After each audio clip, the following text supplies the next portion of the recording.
This video will show you how to install a backup camera on a 2016-2017 Smart ForTwo.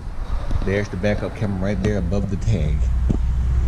The rear view mirror looks like when it's installed over your existing mirror. I have a Powell PLCM 7200 I installed. I ran the power up through above the roof liner down through this panel right here and to the back of the car. The backup camera mirror comes with a separate wire that you can use to route through your headliner and down the 80 pillars as seen here for later connection to the video source wire as seen here. Notice the red wires on each end that you can use as a power source for your mirror that will activate when you put the car in reverse. I'll show you that process later. The camera wiring comes with two different video inputs. Connect one of the video inputs to the cable that runs to the camera. Take the positive wire and the signal wire that goes to the mirror and connect it to the positive wire coming through the video cable that leads to the back. I ran the wires along the side of the seat on the panels and into the back. If you're going to own a smart car, I suggest you invest in a set of torch tools similar to the ones I have here.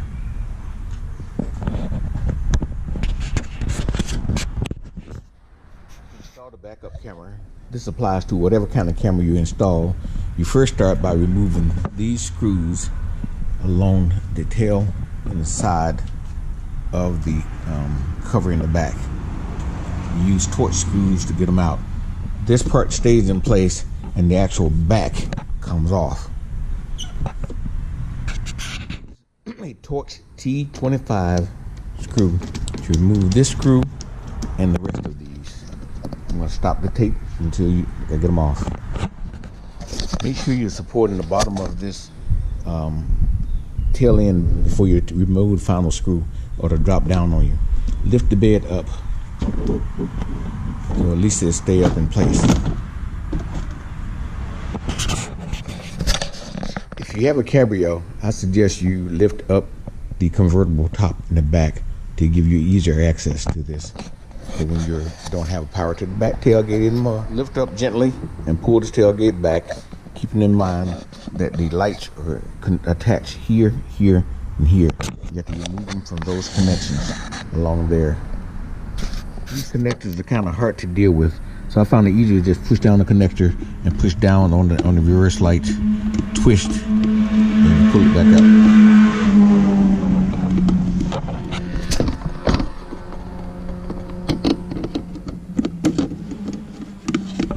Like such. You do the same thing for the other side. This one has a little locking feature on the end of the connector. Slide it backwards, and then you can lift up with a small screwdriver on that tab. It'll come out. This is the hole I drill that goes to my connector to my camera. The end result of this will be your cable connectors will come through this hole as well as your power. You put them up neatly somewhere in here, and that padding will be against them later. But these are the connectors to the power, the video input to the camera that you will connect to the other end when you're finished. Start by removing two Torx T20 screws on this side of the light.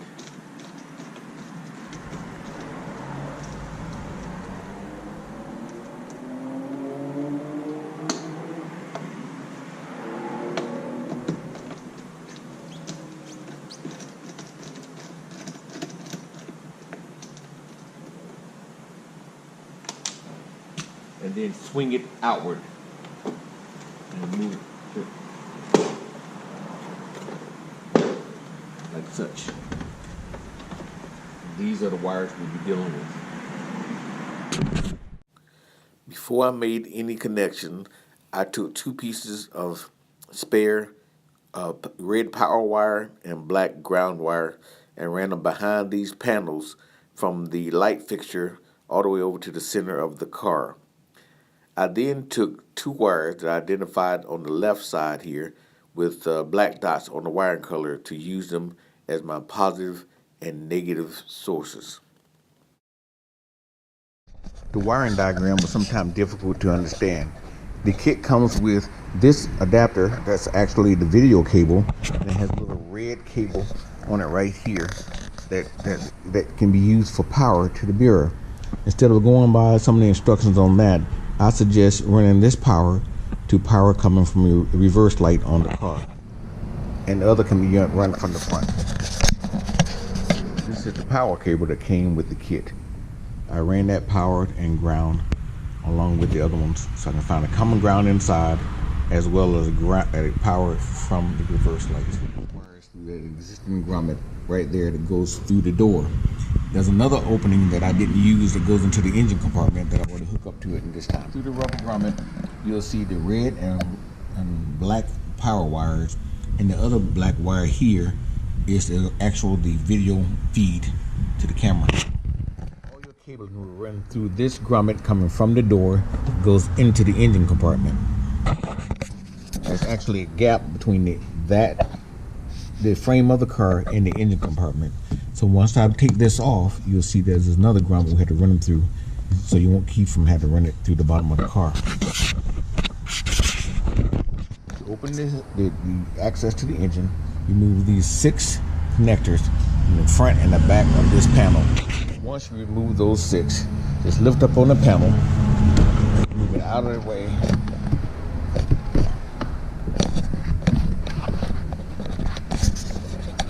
So you can access it. All you gotta do is prop it up and you can access. This is the other connector that I was mentioning that you have to run the grommet through. Otherwise, this can't get through this frame here. So you have to run it through another grommet to come out. That's one something I didn't notice before. You can actually put something through there. You can use a professional wire puller, or do as I did, just use a piece of wire hanger that's full to be able to hold the wires. You pull them through these openings. The smart car is kind of low to the ground. I would suggest jacking it up, running the wires underneath, make it much easier to deal with. You get the wiring through the boots. Going through this one is simple when you pull a wire through. When I discovered that the other side of this is actually, you pull it out and the grommet goes all the way in, and it has wire around it. Electrical tape. So if you do that, you'll be able to do that. Cut your opening in your grommet. Go ahead and feed the wire through the other side. Don't worry about putting it in the other grommet right now. Once you have your wire through, go ahead and pull your wire through or your curved hanger in through this bundle. You can see it going as it makes its way through. Comes out on the other end. Give yourself a little room with the cord. Hook it in with your hanger. Now you can pull it back through.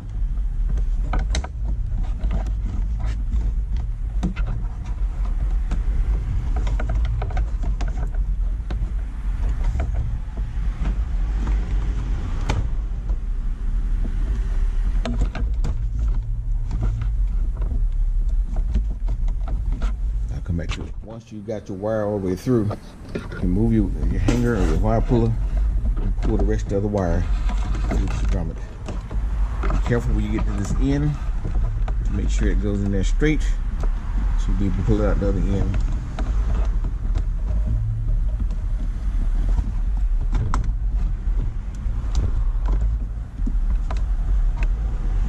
Here it comes. There it goes. Just getting all that, have enough room in here where you can pull this back out and seal this off with electrical tape. The little cut that you put into this. There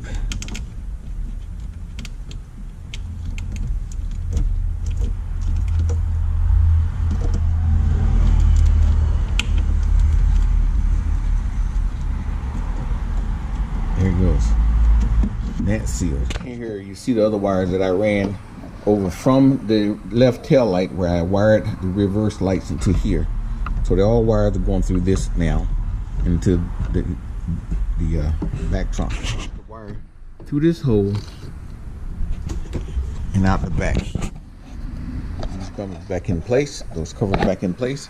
And you can put a little adhesive in here to keep this sealed from the wire to run the other way. Notice I wear my wire from inside that came up behind the seat underneath this plastic panel here, and it ran down into the engine compartment from here. I just zip tied it to other components in the car so it can run along with other components in the car. That way it won't hit against anything heat. Be aware there's heat shields down at the back of this, down there, that you have to make sure you avoid. I don't know if you can still see this or not, but I ran my cord from up there, coming down out of the inside the engine compartment down underneath here, and ran it back behind the heat shield until up there. I tied it through zip ties up to the bottom of the upper heat vents for the bumper. Curl off the jacks. You don't need to go up on there anymore. You can secure your panel back down. Be sure you secure them good so you won't hear a lot of engine noise. This is how it looked once you've got the wires coming through this grommet here from the front side. The only port you can see now is you can look deeper. You can look under here and see my wires going across underneath, and I secured them here. You can't see it from the outside though. But here, lights coming through. The other wires are coming from this light behind the panels up through here now. And now you're ready to wire in the camera. Remember I was telling you about putting in the drill a hole in the panel over here to place the wire through. The hole through here. The wire from here goes up through that panel, comes out the back side, and you have a plug just like this that you can plug your connectors to and your video source. Here, notice I ran the red power wire to the camera, as well as the feed, the signal wire that normally comes from the camera up front. That is so I use both the red power to power the camera power as well as the signal power. I use the black one to cover the ground on the power. Connectors hooked back up again as mentioned before. You can now connect these two to those two, the other camera that leads to the camera. That can take your wiring in a neat little package. You don't need about that much wire to hang out to reach the other part, and just attach it to something here that doesn't move, like that wiring component there. Before you attempt to put the door back on, go inside and hit the remote release button. Then you can come back here and pull this down. Just try to pull it down. Place the other component nearby. I got these connectors. Sure they're good and snug. While that's down, move these things out the way for now. And move this back into place. Such. Slide this under the lip.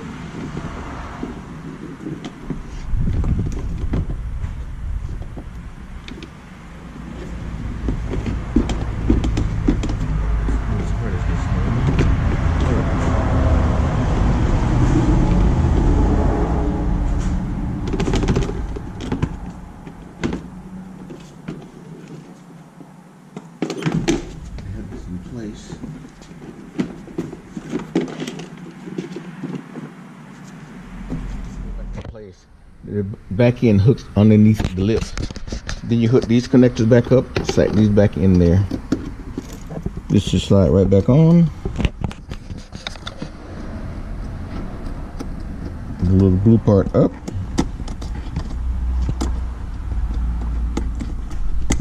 Slide the lock forward.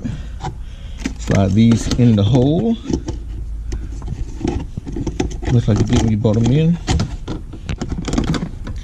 And then close it up. Lift up on the door till you get it closed. The screws line up and it's connected at the bottom. These are hanging down.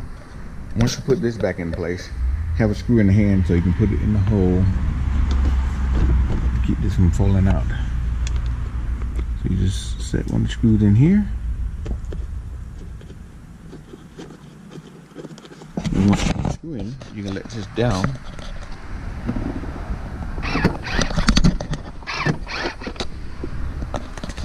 And screw the rest of them in. Go ahead and put all the screws in, snug them down. Remember, you're screwing into plastic, so don't make them too tight. Make them snug enough, but it won't come back on you. And all go along here. Let's tighten them all up.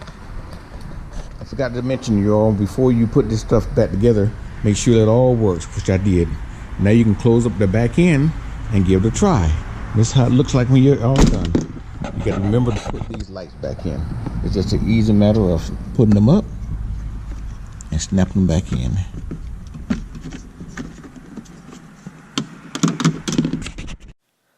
This is what the backup camera looks like when it's fully installed above the license plate.